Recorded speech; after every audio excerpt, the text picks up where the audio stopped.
Hello बच्चों, क्या हाल चाल, कैसे हैं आप लोग? अच्छे हैं तो अच्छे रहिए, स्वस्थ रहिए, पढ़ते रहिए। तो आप लोग का जो सीरीज चल रहा था बीपीएससी टीआरई 1, 2, 3 के लिए, तो अभी टीआरई 1 ही का पेपर चल रहा है, पीवाई की सॉल्व करा रहे हैं। तो ध्यान दीजिएगा, यहाँ पे बीपीएससी टीआरई 1 का ये पेपर चल रहा है। यहाँ पे ऑलरेडी लिखा हुआ है कि पीवाईक्यू का सीरीज है, जिसमें से आप लोग को अकाउंट्स का भी बताए थे, बीएसटी का भी बताए थे। ये लास्ट अब चल रहा है एंटरप्रेन्योरशिप का।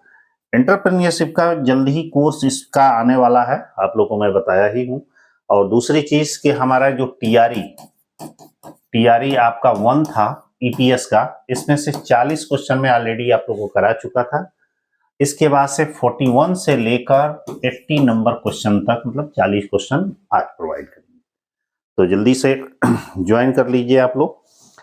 इस वीडियो के डिस्क्रिप्शन बॉक्स में हमारा व्हाट्सएप चैनल का लिंक दिया गया है, वहां से भी ज्वाइन करना चाहें तो आप ज्वाइन कर सकते हैं। चलिए आइए हम लोग मुद्दे पे चलते हैं सीधे, ठीक है। एंटरप्रेन्योरशिप,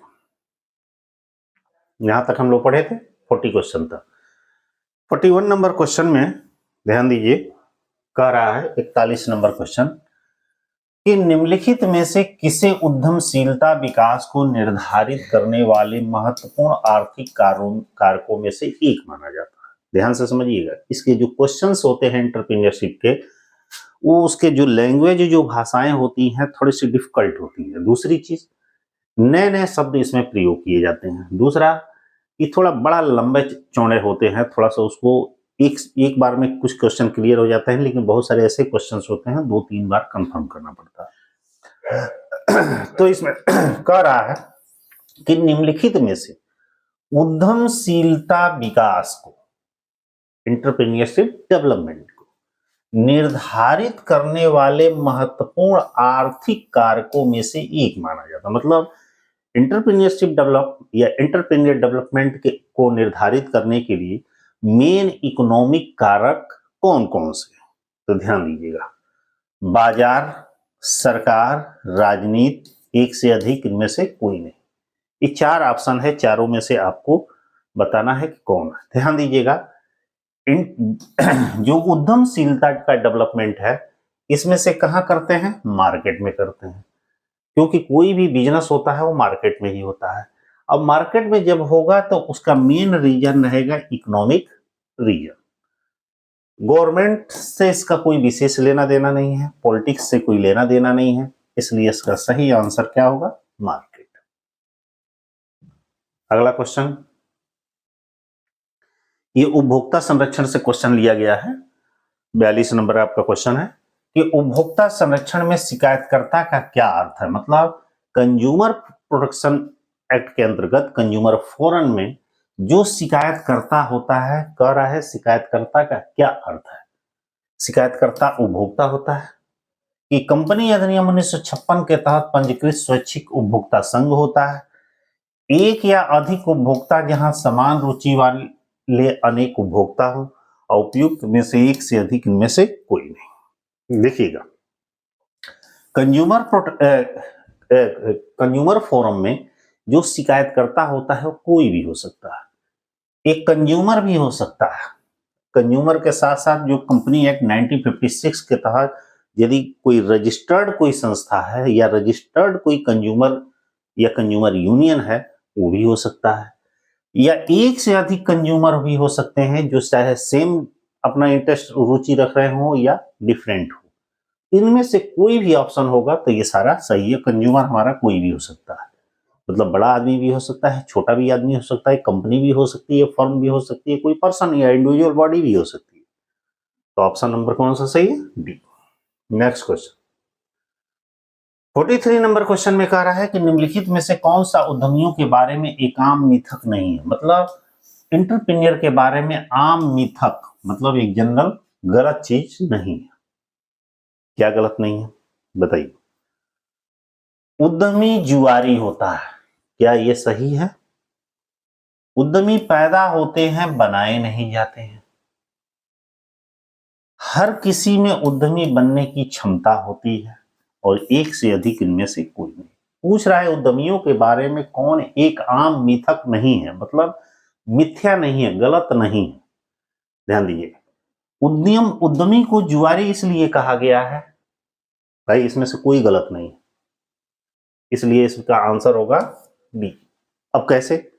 उद्यमी जुआरी है भाई, जुआरी का मतलब होता है जो हाई रिस्क लेता है अपने ऊपर, उसी को ना जुआरी बोला जाता है। जो पूरा पैसा दांव पे लगा कर चलता है कि चलो भाई होगा फायदा तो ठीक है, लॉस भी होगा तो ही संभाल। कुछ लोगों का मानना है उद्यमी पैदा होते हैं बनाए नहीं जाते, ये भी बात सही है। कुछ लोग को वो प्रतिभा उद्यमी बनने की जन्मजात होती है, कोई शिक्षण प्रशिक्षण से बनता है। तो कुछ लोगों का मानना है कि उद्यमी पैदा होते हैं बनाए नहीं जाते। वो वास्तव में आज के समय में ये सही नहीं है, लेकिन ये भी इसको भी नकार नहीं सकते कि उद्यमी पैदा होते। क्यों? क्योंकि जिस आदमी में या जिस व्यक्ति में वो कार्य करने की लगन होती है, वो जन्म से ही वो प्रतिभा दिखाई देती है। हर किसी में उद्यमी बनने की क्षमता होती है, बिल्कुल हर कोई चाहता है कि हम ये बन जाए वो बन जाए, लेकिन वहां तक पहुंच कौन पाता है ये उसी के ऊपर डिपेंड है। ठीक है, इसलिए ऑप्शन नंबर क्या होगा? डी। अगला क्वेश्चन, इसका आधा आंसर नीचे चला गया है, सुन लीजिए। ऐसा विवाद जहां किसी व्यक्ति के खिलाफ शिकायत की गई है, मतलब ऐसा कोई विवाद जहां किसी व्यक्ति के खिलाफ शिकायत की गई है, वह शिकायत में निहित आरोपों से इंकार करता है या विवाद करता है, धारा 2(1)(e) को कहा जाता है। मतलब इसको हम क्या कहते हैं, देखते हैं ऑप्शन में क्या क्या दिया है। हाँ, ऑप्शन में इसमें दे रहा है बाजार विवाद, उपभोक्ता विवाद, व्यापार विवाद, उपयुक्त में से एक से अधिक, इनमें से कोई नहीं। भाई उपभोक्ता विवाद, कंज्यूमर, ठीक ना, उपभोक्ता विवाद होता। अगला एक क्वेश्चन है 45 नंबर, डॉट डॉट, यह निर्धारित करने के लिए कि आयोजित किया जाता है कि क्या प्रस्तावित व्यवसाय के पास अपना व्यवसाय सफलतापूर्वक शुरू करने के लिए पर्याप्त प्रबंध, विशेषज्ञ, संगठनात्मक क्षमता और संसाधन है। ये कह रहा है कि किसके विषय में कहा गया है। कहने का मतलब है कि यह निर्धारित करने के लिए आयोजित किया जाता है या प्लान तैयार किया जाता है कि कोई भी जो हमारा प्रस्तावित व्यवसाय है उसको सफलतापूर्वक चलाने के लिए, स्टार्ट करने के लिए मेरे पास पर्याप्त प्रबंध विशेषज्ञ है कि नहीं, या संगठनात्मक क्षमता है कि नहीं, या पूरे संसाधन है या नहीं। ये किसके विषय में कहा गया? वित्तीय व्यवहार विश्लेषण, उद्योग बाजार व्यवहार विश्लेषण, संगठनात्मक व्यवहारता विश्लेषण, उपयुक्त में से एक से अधिक, इनमें से कोई नहीं। कौन सा ऑप्शन हो सकता है? यह कहा गया है संगठनात्मक व्यवहारता विश्लेषण के अंतर्गत, ऑप्शन नंबर सी, क्योंकि इसमें कुछ क्वेश्चंस ऐसे होते हैं जिसके आंसर उसी में प्रदर्शित होते हैं। अगला क्वेश्चन 46 नंबर में कह रहा है जो किसी नवीन कौशल के माध्यम से औद्योगिक इकाई प्रारंभ करता है उसे क्या कहते हैं? जो किसी नवीन कौशल मतलब नए स्किल के द्वारा या नए स्किल के माध्यम से कोई इंडस्ट्री या उसकी यूनिट को स्टार्ट करता है उसे हम क्या कहते हैं? औद्योगिक पीढ़ी के उद्यमी, औद्योगिक उद्यमी, नौ एसी उद्यमी, इनमें से एक से अब कोई नहीं। बताइए कौन सा क्या कहा जाएगा? जो नवीन कौशल के माध्यम से किसी उद्योग या कारोबार या व्यवसाय को स्टार्ट करता है उसे हम क्या कहते हैं? नवीन कौशल, उसे पहली पीढ़ी के उद्यमी कहा जाता है।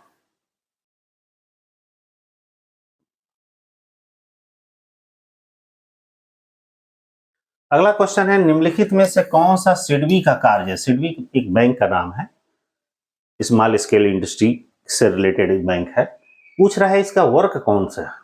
बताइए इसका वर्क कौन सा है?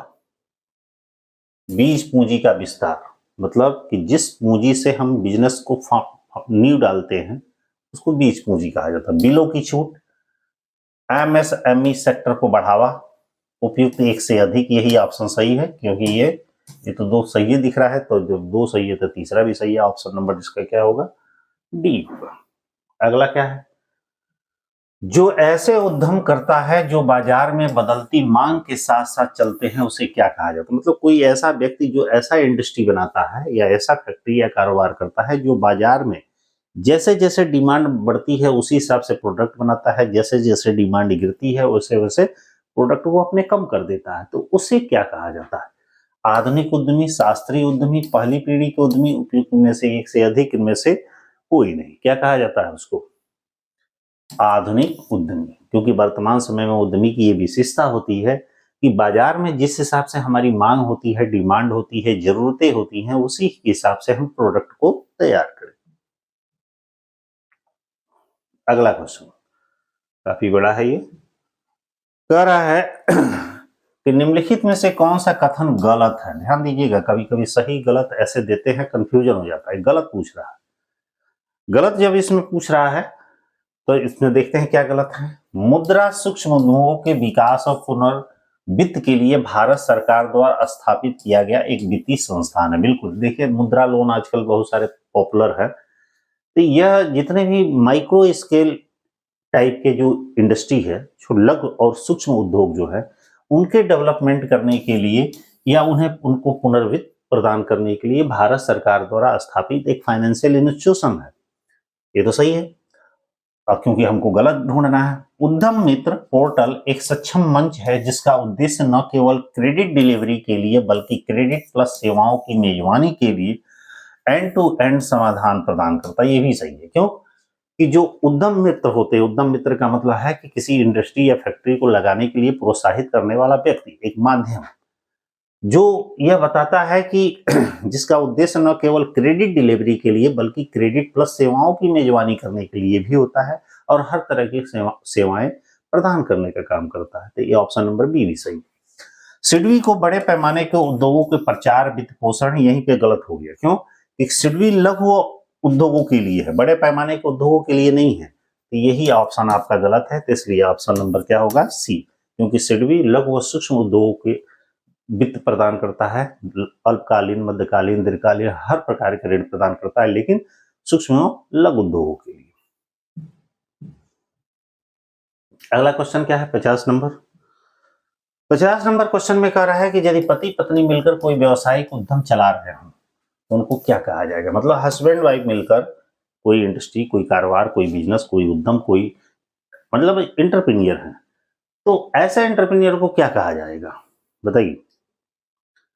संयुक्त उद्यमी, पारिवारिक उद्यमी, सह उद्यमी। देखिए ज्वाइंट उद्यमी कहा जाएगा जब हस्बैंड वाइफ दोनों मिलकर कर रहे हैं, तो ऑप्शन नंबर होगा सी। 51 नंबर क्वेश्चन क्या कह रहा है कि एक व्यवसाय योजना निम्नलिखित में से किस एक को छोड़कर सभी कारणों से महत्वपूर्ण? कह रहा है कि एक बिजनेस प्लान, नीचे कुछ 4 ऑप्शंस दिए गए हैं, उसमें से कह रहा है किस एक को छोड़कर सभी कारणों से महत्वपूर्ण है। मतलब एक कारण को छोड़कर बाकी सबके लिए वो इंपॉर्टेंट है। ठीक है, बताइए। एक व्यवसाय योजना एक फर्म के संस्थापकों को अपने नए उद्यम के प्रत्येक पहलू पर व्यवस्थित रूप से सोचने के लिए मजबूर। बिल्कुल सही। कोई प्लानिंग हम तब तैयार करते हैं तो उस प्लान के अकॉर्डिंग कार्य करने के लिए हमें क्या कर होता है? थोड़ा एक सेकंड।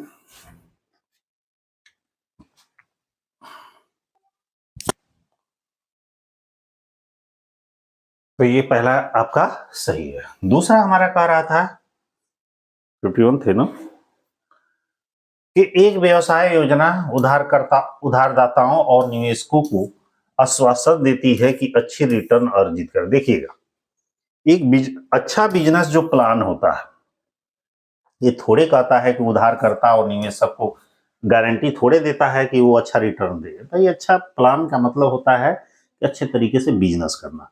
ये ऑप्शन गलत दिख रहा है। और देखते हैं क्या है। एक व्यवसायिक योजना एक विक्रय दस्तावेज है, मतलब सामान बेचने का एक समझिए पेपर है, एक प्लान है, जो किसी कंपनी को संभावित आपूर्तिकर्ताओं और व्यवसायिक भागीदारों के सामने स्वयं को प्रस्तुत करने का सक्षम बनाता है। ये ऑप्शन भी सही है। इस तरह गलत ऑप्शन कौन सा है इसमें से? बी ऑप्शन गलत है। ठीक ना, कहने का मतलब इसको छोड़कर बाकी सब सही है बिजनेस प्लान के बारे में। 52 नंबर क्वेश्चन क्या कह रहा है?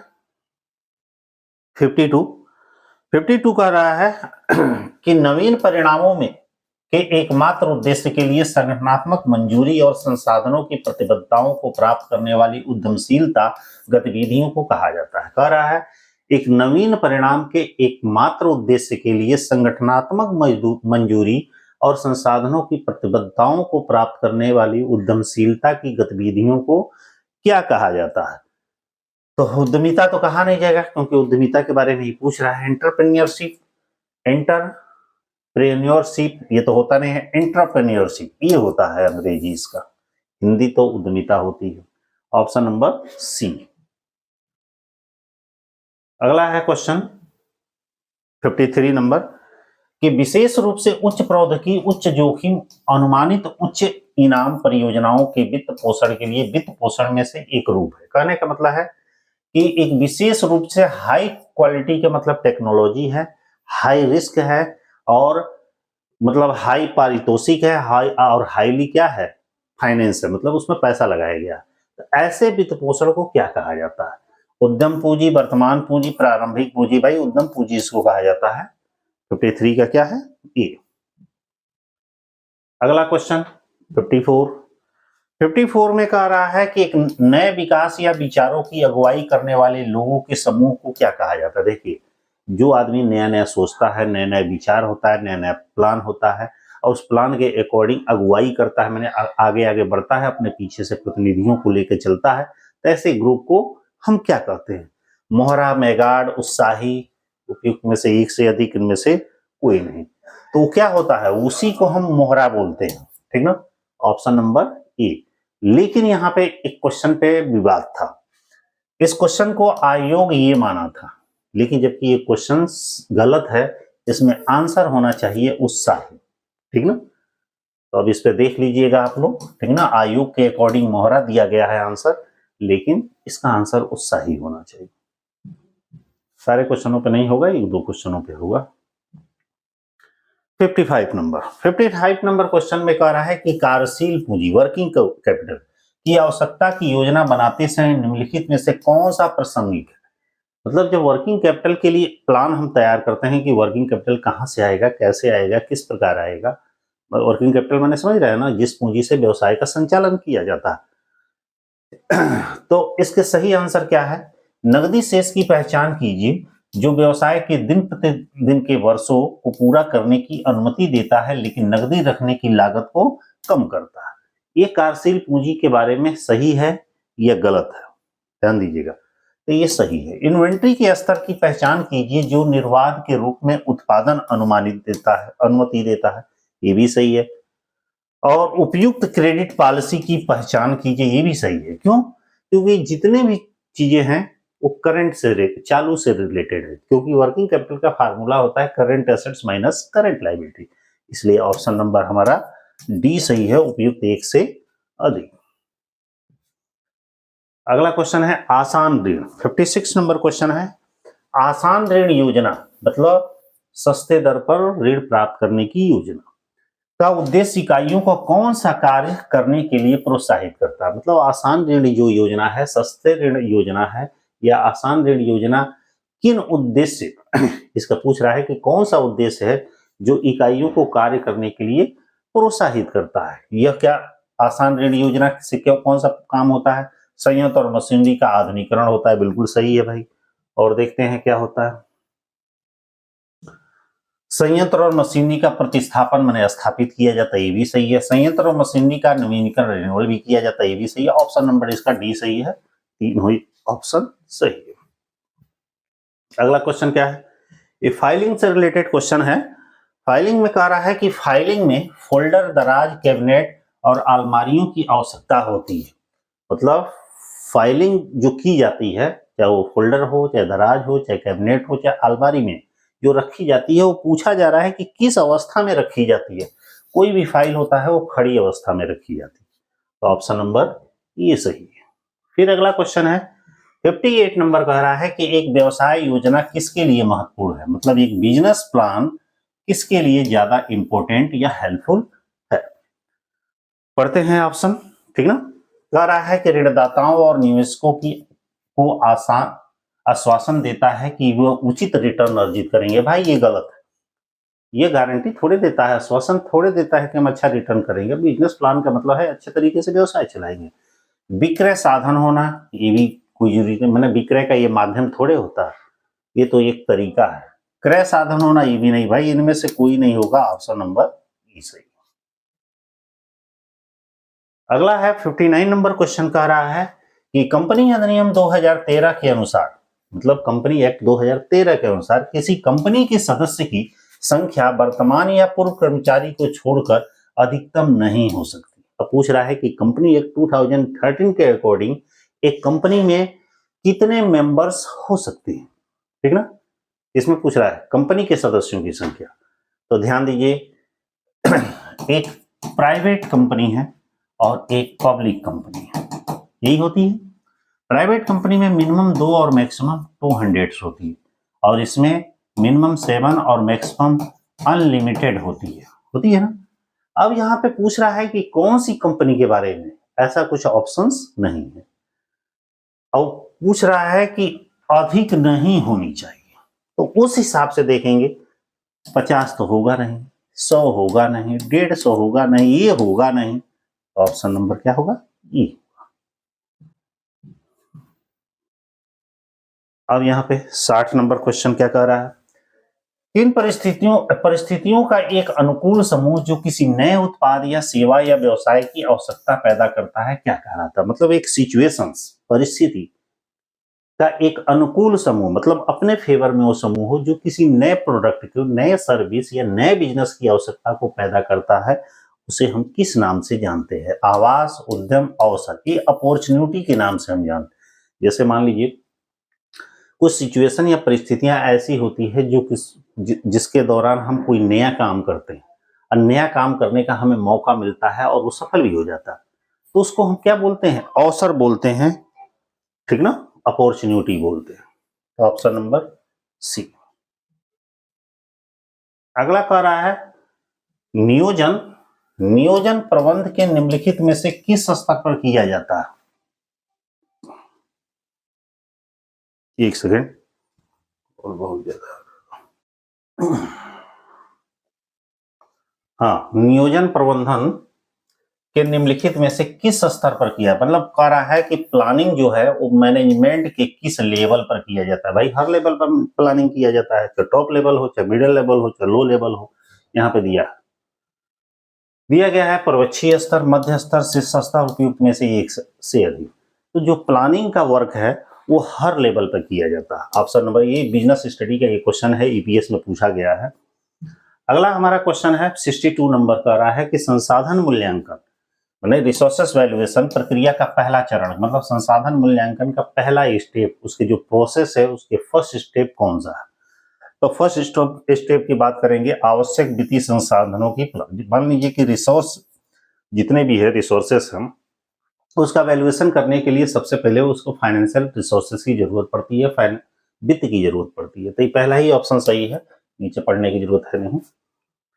अगला क्या कह रहा है कि निम्नलिखित में से 63 निम्नलिखित में से किसे डीमेट खाते के रूप में जानता है? अब देखिए डीमेट खाता क्या होता है, जब हम किसी कंपनी के शेयर खरीदते बेचते हैं, मान लीजिए खरीदना होता है, तो ऐसा नहीं कि गई दुकान पे गए उठा के खरीद के लेके चले जाए, ऐसा नहीं होता। मोबाइल में या लैपटॉप या पीसी या जो भी है सिस्टम, इंटरनेट के माध्यम से उसकी वेबसाइट पे जाके हम एक डीमेट अकाउंट ओपन करते हैं जो हमारे खाते से लिंक होता है।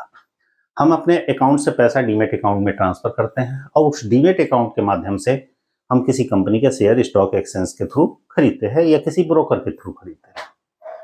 और वो शेयर का रेट बढ़े या घटे फिर उसे हमें वापस लेना रहता है, तो वो डायरेक्ट हमारे अकाउंट में नहीं आता, वो डीमेट अकाउंट में आता है और डीमेट अकाउंट से फिर अपने अकाउंट में ट्रांसफर करते हैं। ठीक उसी तरह देखे होंगे, दूसरा एग्जांपल दे रहे हैं कि मोबाइल में कुछ एप्लीकेशंस होते हैं जैसे फोन पे, गूगल पे, पेटीएम वगैरह, उसमें देखते होंगे एक ऑप्शन और होगा वैलेट, होता है ना, कि हम अपने अमाउंट को, पैसे को अपने अकाउंट से वैलेट में ट्रांसफर कर सकते हैं और वैलेट से कहीं और भी पेमेंट कर सकते हैं। उसी तरह हम कहीं से अपने वैलेट में मंगा भी सकते हैं और फिर वैलेट से अपने अकाउंट में ट्रांसफर करते हैं। उसी तरह ये डीमेट अकाउंट होता है, बस इसका यूज किया जाता है शेयर सेल और परचेज करने में। पूछ रहा है इसको किस रूप में जाना जाता है, बताइए किस रूप में जाना जाता है? जो खाते का जीरो बैलेंस खाता है, नहीं भाई, जो खाते इंटरनेट की सुविधा के माध्यम से संचालित होते हैं ना, वे खाते जिनसे विभिन्न कंपनियों के शेयरों इलेक्ट्रॉनिक रूप से कारोबार होता है, उनके लिए जाना जाता है। ऑप्शन नंबर सी सही। अगला क्वेश्चन है 64 नंबर कि प्रबंधन का कार्य जिसमें लक्ष्य निर्धारित करना और उन्हें प्राप्त करने का सर्वोत्तम तरीका निर्धारित करना शामिल है। कह रहा है मैनेजमेंट का काम है कि निर्धारित लक्ष्य प्राप्त करना, उन्हें प्राप्त करने का सर्वोत्तम तरीका खोजना ये मैनेजमेंट का कौन सा काम है, ये हमारा क्वेश्चन है। बताइए। प्लान, योजना, आयोजन, अग्रणी, भाई योजना ही है। क्यों? क्योंकि योजना के अंतर्गत क्या किया जाता है, लक्ष्यों को निर्धारित किया जाता है, उन्हें प्राप्त करने का सही जो तरीका है वो खोजा जाता है, यही प्लानिंग में होता है। ऑप्शन नंबर ए सही है। अगला कह रहा है 65 नंबर के व्यापार निष्पादन होने के बाद, मतलब व्यापार चल जाने के बाद ब्रोकर निवेशकों को एक अनुबंध नोट जारी करता है। पूछ रहा है कितने घंटे के अंदर एक अनुबंध नोट या कॉन्ट्रैक्ट नोट ब्रोकर के थ्रू जारी करता है। ब्रोकर निवेशक को, वो भी किसको करता है, इन्वेस्टर को। 52 घंटे के अंदर, 48 घंटे के अंदर, 12 घंटे के अंदर, तो उपयुक्त में से एक से अधिक या इनमें से कोई नहीं। तो सही मायने में उपयुक्त में से कोई नहीं है, ठीक ना। कह रहा है निवेशक को एक अनुबंध नोट जारी करता है, वो कभी भी जारी कर सकता है, ठीक ना, मतलब कभी नहीं होता है, 24 घंटे के अंदर होता है। अगला, ऋण वित्त पोषण शब्द का क्या तात्पर्य है? ऋण वित्त पोषण, ऋण का मतलब कर्ज, वित्त पोषण का मतलब है कर्जे के लिए वित्त की व्यवस्था। तो 66 नंबर क्वेश्चन में कह रहा है कि इसका क्या मतलब है, जनता को कंपनी के शेयर बेचना ना। फिर इसके बाद क्या है, स्वामित्व हिस्सेदारी के बदले निवेशक से धन प्राप्त करना, ये भी ना। बाहरी स्रोतों से पैसा उधार लेना जिसे ब्याज सहित चुकाना, यही होता है ऋण वित्त पोषण। अगला क्वेश्चन है कॉपीराइट सुरक्षा उपलब्ध है। कॉपीराइट सुरक्षा किसके संबंध में होता है? कॉपीराइट सुरक्षा कलाकारी के काम के लिए भी हो सकता है, पहनावे के लिए भी हो सकता है, साहित्यिक रचना के लिए भी हो सकता है, किसी के लिए भी हो सकता है। ऑप्शन नंबर डी सही। अगला हमारा क्वेश्चन है 68 नंबर, कह रहा है कि निम्नलिखित में से कौन सी मुद्रा बाजार की प्रमुख विशेषता है, मतलब मनी मार्केट की कौन सी मेन विशेषता है, बताइए। कम तरलता, ये मनी मार्केट की विशेषता नहीं है। पूंजी प्रशंसता की उच्च संभावना, ये भी कोई गारंटी नहीं है उसकी कि पूंजी बढ़ेगी कि घटेगी। दीर्घकालीन परिपक्वता अवधि, बिल्कुल नहीं, ये लॉन्ग टर्म के लिए नहीं होता है, शॉर्ट टर्म भी कभी होता है। उपयुक्त में से एक से अधिक कोई नहीं, उपयुक्त में से कोई नहीं, ऑप्शन नंबर ई सही होगा। अगला क्वेश्चन, जिला आयोग, डिस्ट्रिक्ट कमीशन। क्वेश्चन नंबर हमारा अगला कह रहा है कि जिला आयोग शिकायत की स्वीकार्यता उपभोक्ता संरक्षण अधिनियम के तहत तय करेगा। जिला आयोग शिकायत की स्वीकार्यता में डिस्ट्रिक्ट कमीशन में, डिस्ट्रिक्ट कंज्यूमर फोरम में जो कोई शिकायत स्वीकार करने का समय सीमा पूछ रहा है कितने दिन के अंदर है, 45 दिन के अंदर, 30 दिन के भीतर, 7 दिन के अंदर, उपयुक्त में से एक से अधिक, इनमें से कोई नहीं। तो भाई ये तीनों नहीं होंगे, ऑप्शन नंबर ये है, क्योंकि डिस्ट्रिक्ट फोरम में हम 2 साल के अंदर कोई भी मैटर वगैरह हुआ हो तो उसमें हम कंप्लेन कर सकते हैं, उसकी समय सीमा काफी लंबी होती है, क्योंकि इसमें 30 दिन 20 दिन का नहीं हो। हाँ, आगे का कंप्लेन करना हो, डिस्ट्रिक्ट से यदि हमें स्टेट लेवल पे ले जाना हो तो वहां 30 दिन का समय निर्धारित किया जाए। अगला है एक विशिष्ट चिन्ह, जो कुछ वस्तुओं या सेवाओं को किसी विशिष्ट व्यक्ति या उद्यम द्वारा उत्पादित या प्रदान की गई वस्तुओं के रूप में पहचानता है, उसे क्या कहते हैं? कह रहा है एक विशिष्ट चिन्ह। विशिष्ट चिन्ह का मतलब है कि कोई ऐसा चिन्ह जो किसी वस्तु, कंपनी, संस्था, फर्म या प्रोडक्ट के बारे में दूर से ही वो चिन्ह देखकर पहचान में आ जाता है, उसे हम किस नाम से जानते हैं? तो भाई इतने से तो कंफर्म हो गया, ट्रेडमार्क के नाम से जानते हैं। मान लीजिए किसी कंपनी का कोई लोगो या स्टिकर लगा हुआ है या उसका ट्रेडमार्क लगा हुआ है, जो दूर से ही हमें देखकर पहचान में आ जाता है कि ये किस कंपनी का प्रोडक्ट है, तो उसको हम ट्रेडमार्क बोलते हैं। अगला क्या है 71 नंबर, कि लघु उद्योग इकाई के पंजीकरण के लिए आवेदन किसको प्रस्तुत करना चाहिए? मतलब एक स्मॉल स्केल इंडस्ट्री के रजिस्ट्रेशन के लिए एप्लीकेशन किसको देना चाहिए? महाप्रबंधक, DIC को। इनके पास किसी भी स्मॉल स्केल इंडस्ट्री के रजिस्ट्रेशन के लिए आवेदन देना होता है। अगला क्वेश्चन 72 नंबर कह रहा है उत्पादों, सेवाओं के वास्तविक या संभावित क्रेता को क्या कहा जाता है? मतलब मान के चलिए कोई प्रोडक्ट है या कोई सर्विस है, जो वास्तविक संभावित उसको उसके क्रेता होते हैं, मैंने रियल में जो उसके क्रेता होते हैं, खरीदार होते हैं, उसको हम क्या बोलते हैं? तो भाई उपभोक्ता बोलेंगे ना। उपभोक्ता तो हम आप जैसे लोग होते हैं, क्योंकि उत्पाद और सेवाओं के वास्तविक संभावित जो क्रेता है, उपयोगकर्ता बोलते हैं ना, उसे सामान्य भाषा में उसको क्या बोलते हैं? ग्राहक बोलते हैं। उपभोक्ता का मतलब होता है कि जो उस वस्तु का यूज करता है, और संभावित क्रेता का मतलब होता है उसके ग्राहक। ग्राहक में व्यापारी भी हो सकते हैं, कंज्यूमर भी हो सकता है।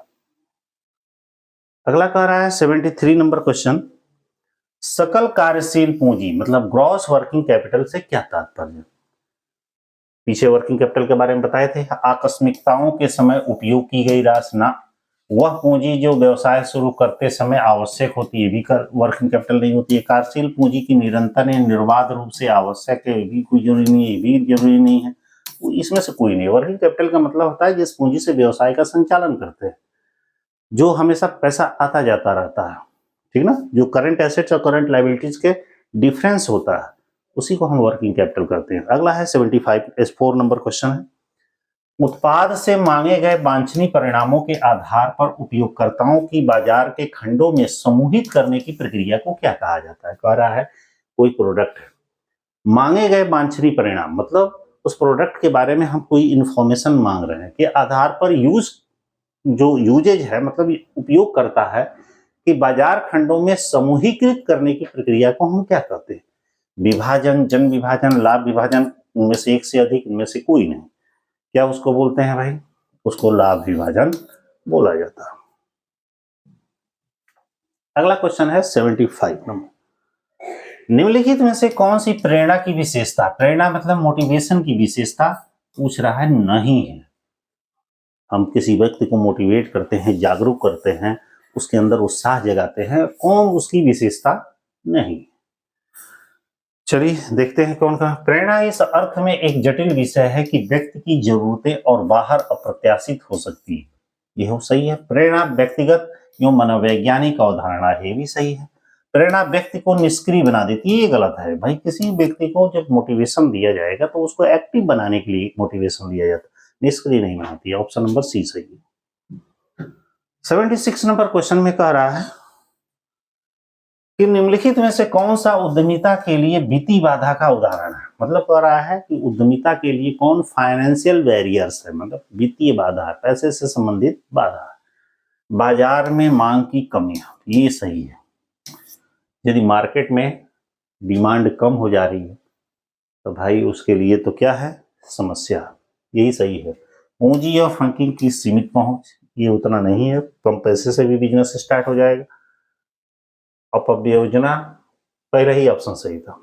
अगला है 77, वह व्यक्ति जो किसी संगठन के भीतर कार्य करता है और सहनशीलता की क्षमता रखता है, उसे क्या कहते हैं? मतलब कह रहा है कि एक ऐसा आदमी जो किसी संगठन, ऑर्गेनाइजेशन, व्यवसाय में काम करता है और सहनशीलता उसके अंदर भरी रहती है, उस क्षमता के अंतर्गत कार्य करता है, उसे हम क्या कहते हैं? बताइए। उद्यमी, एंटरप्रेन्योर कहा जाता है। अब उद्यमी का भी मतलब वही होता है, लेकिन अंग्रेजी वर्ड यूज होता है। बिक्री संवर्धन में प्रतियोगिताओं और स्वेटकेस्टेस का उपयोग करने का उद्देश्य क्या है?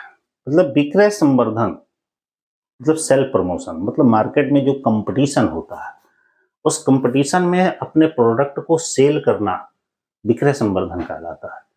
कह रहा है कि इसका क्या उद्देश्य है, बताइए। ग्राहकों की प्रतिक्रिया एकत्र करने के लिए, सेल्फ प्रमोशन में ग्राहकों की प्रतिक्रिया का रोल तो रहता है लेकिन उतना ज्यादा नहीं रहता। ब्रांड जागरूक करना ये रहता है, अपना प्रोडक्ट मार्केट में लॉन्च करना, अपने प्रोडक्टों के बारे में लोगों को बताना, और जब लोग उस प्रोडक्ट के बारे में अधिक से अधिक जान जाएंगे तो वो प्रोडक्ट अपने आप में ब्रांड हो जाएगा। छूट और प्रोत्साहन प्रदान करना ये उतना इंपॉर्टेंट है, मतलब बी ऑप्शन सही दिख रहा है। 79 नंबर क्वेश्चन में कह रहा है कि चालू परिसंपत्ति और चालू देनदारियों के बीच के अंतर को क्या, ये क्वेश्चन तो कई बार आ चुका है, current assets minus current liabilities equal to होता है वर्किंग कैपिटल। अब देखिए वर्किंग कैपिटल कहीं दिया है, अधिशेष संपत्ति है ये नहीं, अल्पकालीन अनुपात है ये नहीं, ये चालू संपत्ति कोई नहीं होगा, ऑप्शन नंबर ये ई होगा। Current assets minus current liability equal to working capital होता है। और 80 लास्ट क्वेश्चन आपका दे रहा है, विक्रय संवर्धन से क्वेश्चन है, कह रहा है विक्रय संवर्धन मतलब सेल प्रमोशन का प्राथमिक उद्देश्य क्या है, मतलब पहला उद्देश्य क्या है? ब्रांड इक्विटी बनाना, ग्राहक निष्ठा बनाना, तत्काल बिक्री उत्पन्न करना और राजस्व बढ़ाना। बिल्कुल ये सही है, तुरंत सेल को अधिक से अधिक मात्रा में बढ़ाना और अधिक से अधिक पैसा प्राप्त करना, रेवेन्यू बढ़ाना। तो इस तरह आप लोग का ईपीएस ध्यान दीजिएगा, ईपीएस आप लोग का TRE 1 का पेपर कंप्लीट हुआ, 2 पार्ट में है, 40-40 क्वेश्चनों का। अब इसके बाद से आपका आएगा TRE 2 का। TRE 2 में जो क्वेश्चंस पूछे गए थे ईपीएस में, उसको भी हम 2 पार्ट में लेके आएंगे, ठीक है ना, पार्ट 1 पार्ट 2। फिर TRE 3 के पेपर का रिवीजन किया जाएगा, क्योंकि ये 3 साल का पेपर रिवीजन कर रहे हैं, तो मुझे ऐसा लग रहा है कि 15 से 20 क्वेश्चन आपको इसी 3 साल के पेपर से मैच कर जाएंगे। तो इसलिए एक बार रिवीजन कर लीजिएगा, पढ़िए, मेहनत करिए, जल्दी इसका बैच लॉन्च होने वाला है, ठीक है ना। जिन बच्चों को कोर्स लेना होगा ले सकते हैं, ठीक है। ऑल द बेस्ट, फिर मिलते हैं दूसरे लेक्चर में, मेहनत करिए, नोटिफिकेशन भी आने वाला है जल्दी। All the best, bye.